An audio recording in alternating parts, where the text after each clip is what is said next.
Cleveleys is a small town just outside of Blackpool. So yeah, if you get to Blackpool, put the sea on your left and keep going, and you will end up in Cleveleys. And here we are at the tram stop.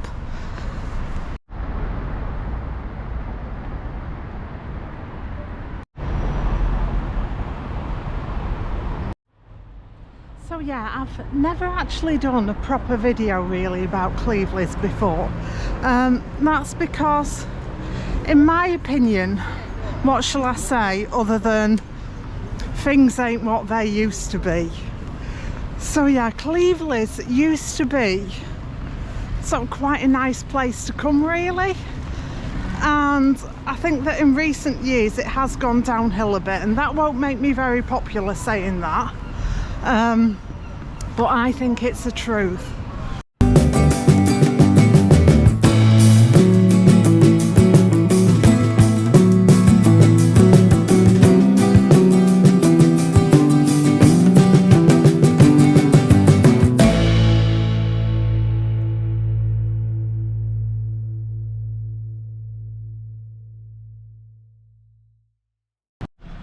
Cleveleys then, it used to be a place where local people went if there was something they needed, so it was a thriving town centre really.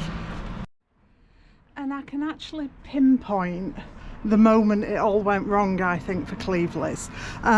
It wasn't lockdown, it wasn't the rise in internet shopping.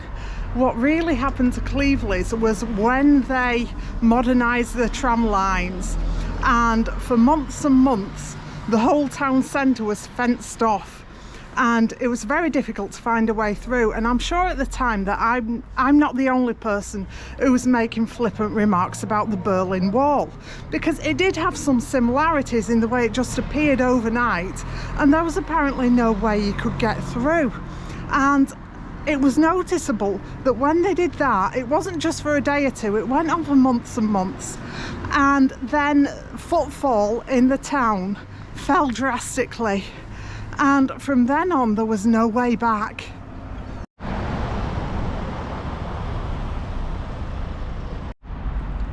Yeah, it feels like I am having a bit of a moan this video, which I don't typically like to do. I'm not one of those channels that visits places and then goes, oh, look how horrible everything is here, and then people pile on in the comments and then they say, yeah, country's gone to the dogs. Yeah, I'm not that kind of channel. I always like to find the positives in things, but I think because Cleveleys is somewhere that's so familiar to me and I've seen the deterioration really, that it does sort of bring it home to me.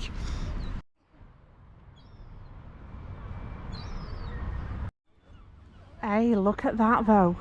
I'm complaining, but you can't really complain about the view, can you?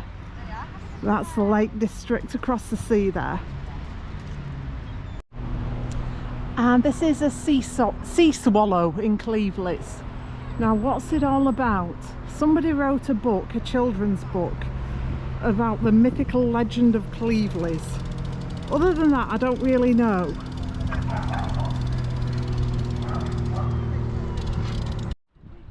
Come on then, the tide's out and I'm going down onto the beach.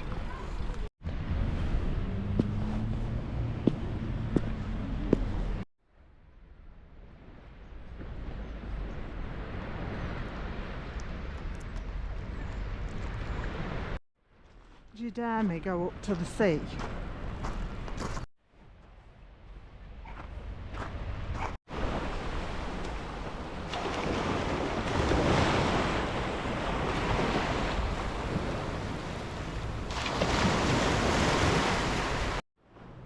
Okay, so the tide's coming in. I can remember when I were a lass and dinosaurs roamed the earth. This whole area here used to be like a little fun fair, and they had loads of rides, and sometimes my mum and dad would say, right, you can choose one thing to go on. And there was this guy, I remember saying to my mum and dad, well, I really want to go on the Helter Skelter, but the man's really frightening. Yeah, he wasn't really suited to the role at all of working with children. He didn't realise that when you're talking to little children, you do have to sort of jolly along your voice a little bit. And he basically used to snarl and growl at the kids. And he used to get right in their face. And he'd be like, 3 goals, 3 goals. And yeah, he was so unsuited to the role that it was actually unbelievable. And I can remember my parents saying to me, oh, just walk past him head held high and just pretend he's not there. But yeah, I always remember the funfair. And when I remember the funfair, I always remember him. I suppose one thing they'll never be able to take away from Cleveleys is the beautiful sea and the beautiful views. So charity shops and empty boarded up shops or not, at least we'll always have that. So yeah, the purpose of today's walk, well, firstly, just to get some easy content to put out on one Monday. And also today is the 27th of December, so we need to go for a walk to walk off some of that trifle and Christmas pudding.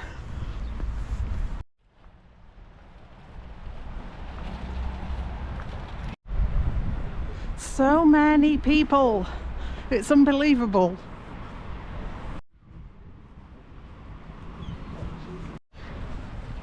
Cleveleys Jubilee Beach forms part of the Wyre Mythic Coast Trail, which is something relatively modern that they've thought up in spite of the name, and it tells the story of the book of the sea swallow, which is that sculpture I showed you just before, the children's book, the sea swallow.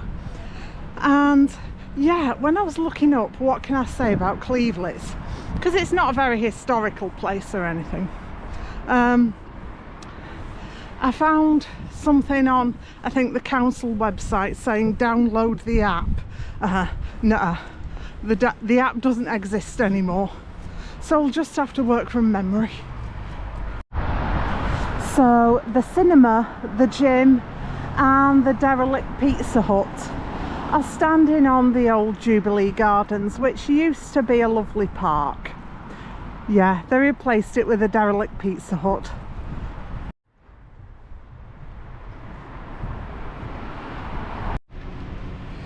So this that you're looking at now is the Ogre's Paddle from the Sea Swallow book.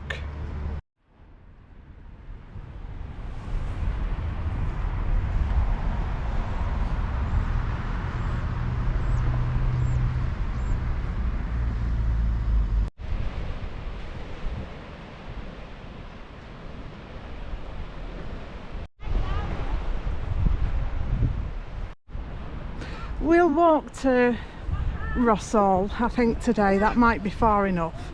I mean, this all forms part of the Lancashire coastal path. You can just keep going and going and going if you want. Okay, I'm going to be really quick here because the tide is coming in, and although me drowning might make good YouTube content, it's not a risk I'm prepared to take today. So this is Mary's Shell, again from the Sea Swallow book.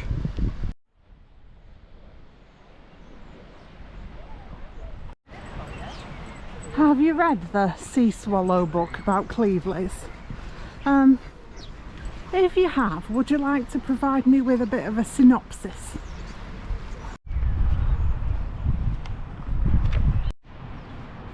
So we're arriving now in Rossall, and I know I've said the area isn't very historical in general, but Rossall was actually mentioned in the Domesday book. And additionally, I don't think anybody really knows the exact history, but it's definitely rumoured, and there is some evidence that out there under the sea there is a buried village. So how do we know that there's a buried village out there under the sea? Well, there's quite a bit of evidence. There's some evidence in the area of a Roman road which heads up towards the coast this way, towards Fleetwood. And in Roman times, Fleetwood didn't exist, it was nothing. And the Romans obviously weren't in the business of building roads to nowhere.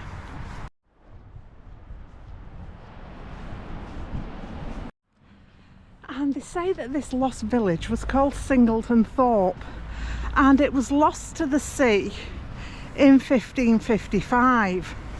Now, church records in the area don't go back that far, so there is limited evidence of its existence. But it's also been suggested that because of the name Singleton Thorpe, the Thorpe in a name meant that it was probably just a farm, a little more than a couple of farmhouses.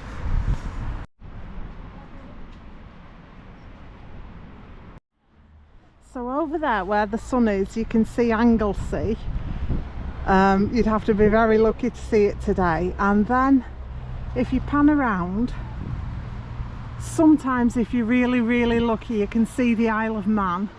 I think I've only seen it once though from the land. June and September are the best times to see it. And then you're across to the Lake District, and that point at the end is Barrow-in-Furness, which is only 12 miles away as the crow flies.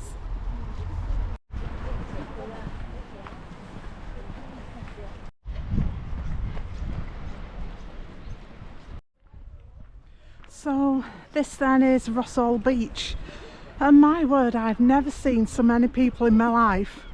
I suppose it's my own fault really for coming on a sunny Saturday, the day after Boxing Day. Obviously everyone's gonna be out. And the somewhat scary and foreboding buildings behind me there are Rossall School, the boarding school. It does look really scary, doesn't it?